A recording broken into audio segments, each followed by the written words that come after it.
अस्सलाम वालेकुम my YouTube family, कैसे हैं आप सब। अल्हम्दुलिल्लाह मैं ठीक हूँ। उम्मीद करती हूँ आप लोग खैरियत से होंगे और आप लोगों को मेरा व्लॉग बहुत अच्छा लगेगा। तो ये व्लॉग है चांद रात का और बहुत ही ज़्यादा आप लोग मज़े करेंगे इस व्लॉग में। चांद रात में किस तरह से मैंने ईद की तैयारी की वो सब चीज़ें आपको देखने के लिए मिलेंगी। और यहाँ पर कम से कम 1 बज रहा होगा। 1 बजे मैं बना रही हूँ दही भल्ले, फ्रिज में रखूँगी बनाकर। तो सारी चीज़ हमारे 1, 2, 3 बजे तक बनती हैं रात के। और रात में ऐसा हो जाता है चांद रात वाले दिन जैसे दिन निकल रहा हो। तो चलें व्लॉग शुरू करते हैं एक दिन पहले से।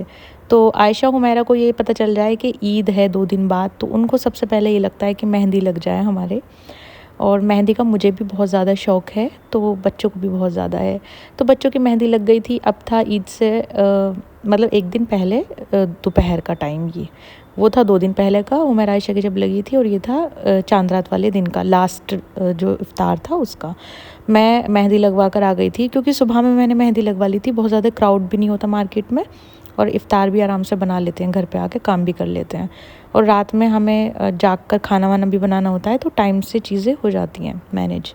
तो यहाँ पर मैं बना रही थी स्टफ़िंग समोसे के लिए। तो ये मैं ईद के लिए बना रही थी स्टफ़िंग। और मैं क्या क्या बना रही हूँ इफ़्तार के लिए वो देखिए। तो यहाँ पर मैं बना रही थी बिरयानी, क्योंकि आज मैंने सोचा कि बिरयानी बनाऊंगी। कई बार ऐसा होता है कि रात में भूख भी लग जाती है काम करते करते, तो वो सब चीज़ें हो जाएंगी और मतलब खा ली जाएंगी। क्योंकि ये भी जागते हैं, मैं भी जागती हूँ, हम दोनों जागते हैं रात में काम करने की वजह से, तो वो हो जाती है। तो आज ज़्यादा कुछ नहीं बनाया इफ्तार में, क्योंकि करना था हमें शीर का काम। और यहाँ पर हमारा दूध भी जल्दी ही आ गया था शीर वाला। और शीर का दूध रख कर फिर मैंने सबसे पहले डाइनिंग टेबल को क्लीन किया।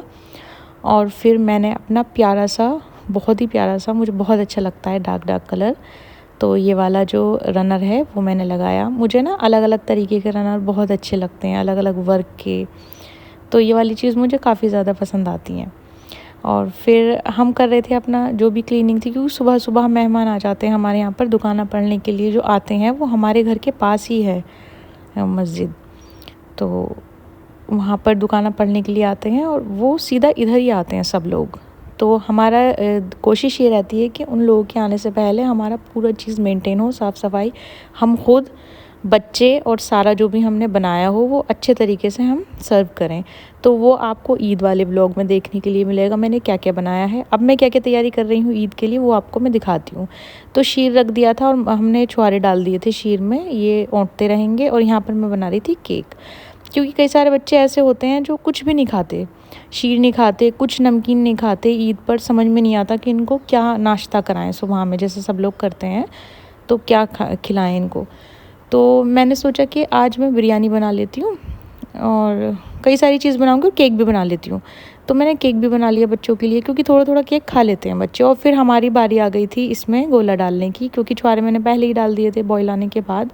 अब यहाँ पर डाल लेते हैं हम गोला। और काटने पीटने का सारा जो काम होता है वो पहले ही कर लेते हैं, क्योंकि सफाई से हो जाता है और अच्छे तरीके से सारी चीज़ें कट जाती हैं। अब यहाँ पर मैं बना रही थी केक, तो चॉकलेट केक बना रही थी। और यहाँ पर बना रही थी मैं अरेबियन पुडिंग। तो उसके लिए भी मैं ब्रेड को कर रही थी। पता है कुछ ना कुछ मैं करती रहती हूँ।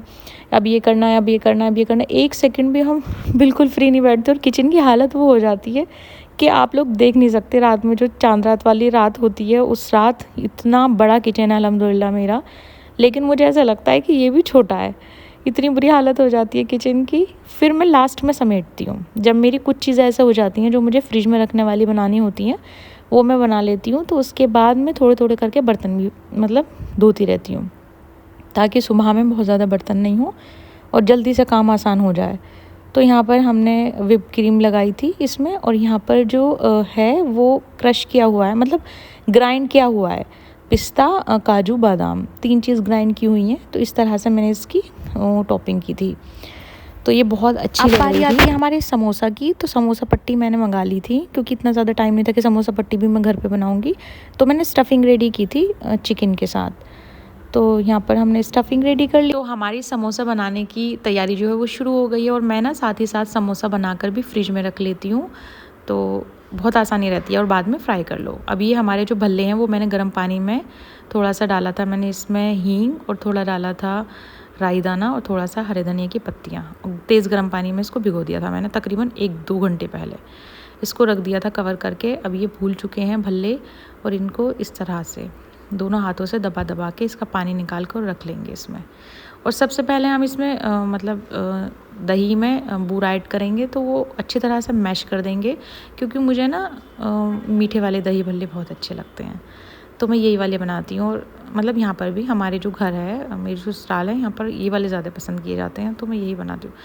और पर्सनली मुझे यही ज़्यादा पसंद है।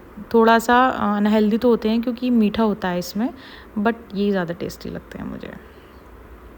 तो यहाँ पर हमारे जो भल्ले हैं वो हो गए हैं बहुत ही ज़्यादा टेस्टी से तैयार एकदम। और ऊपर से हमने कश्मीरी लाल मिर्च डाली है इसमें, ज़्यादा तेज़ मिर्च नहीं हो इसलिए कश्मीरी लाल मिर्च।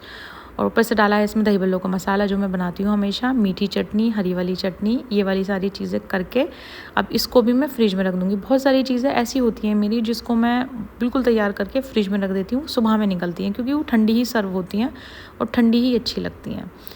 तो सब लोग सो रहे होते हैं इस टाइम और मैं ये सब काम कर रही होती हूँ। हमारे सामने ना मेला लगता है, वो बस उन्हीं की आवाज़ आ रही होती है मुझे, और पूरा रात वहाँ पर ऐसे लगता है जैसे दिन निकल रहा हो। सब लोग शॉपिंग करते हैं अपनी, आगे चांद रात वाले बाज़ार लगता है यहाँ पे हमारे घर के सामने, तो वहाँ पर काफ़ी ज़्यादा रौनक होती है। और यहाँ पर देखिए मैं अब ये वाली प्लेट निकालूंगी, ये देख रही हूँ मैं लगा लगा के कि ये वाली ज़्यादा अच्छी लगेंगी या ये वाली ज़्यादा अच्छी लगेंगी। फिर सुबह से पहले मतलब इसको कवर करके रख दूँगी मैं, और सुबह में ही मैं इसको ठीक करूँगी, क्योंकि ऐसा है ना रात में कोई चीज़, वो रात में हम इसको सही करके नहीं रख सकते। अब देखिए टाइम क्या हो रहा है, 1 बज रहा है और मैं कर रही हूँ ये सारी चीज़ें। अब हमारा नंबर आ गया है शीर का, चीनी डालने का, और चीनी डालने के बाद इसमें लगाएंगे 2-3 उबाल, और फिर डालेंगे इसमें सिवैयाँ डालने के बाद इसमें कर देंगे थोड़ी सी जो हमने ड्राई फ्रूट्स काटे थे उनको सौटे करके उन्हें डाल देंगे। तो कबाब भी मैंने रेडी करे हैं, मैंने बनाया है केक बच्चों के लिए, ये भी मैंने पहले ही बना लिया है। तो अब सिवैयाँ डलेंगी और सारी चीज़ें हो जाएंगी बिल्कुल। और पता है इन सब चीज़ों को करते करते तो सच में समझ में नहीं आता कि कितना ज़्यादा हम लोग टायर्ड हो जाते हैं, कितना ज़्यादा। कई बार तो ऐसा लगता है कि रूम में आके जैसे बच्चों को सुलाती हूँ आकर, तो ऐसा लगता है कि लेट के सो जाऊँ लेकिन अगर एक बार लेट गई तो उठा नहीं जाएगा फिर, और सारा काम जो है वो ख़राब हो जाएगा हमारा। एक तरफ शीर और एक तरफ सारी चीज़ें, मतलब इतना टाइम लगता है एक शीर में, और बाकी इतनी सारी चीज़ बनाते हैं वही टाइम लगता है उन चीज़ों में। तो शीर को बनाना बड़ा ही टफ़ है, लेकिन बहुत ज़्यादा मेहनत लगती है सच में। मतलब ऐसे 2-3 तो बज ही जाते हैं शीर बनाते बनाते। और इसमें थोड़ा सा मैंने इलायची पाउडर भी डाला था फ्लेवर के लिए, क्योंकि अच्छी खुशबू आती है।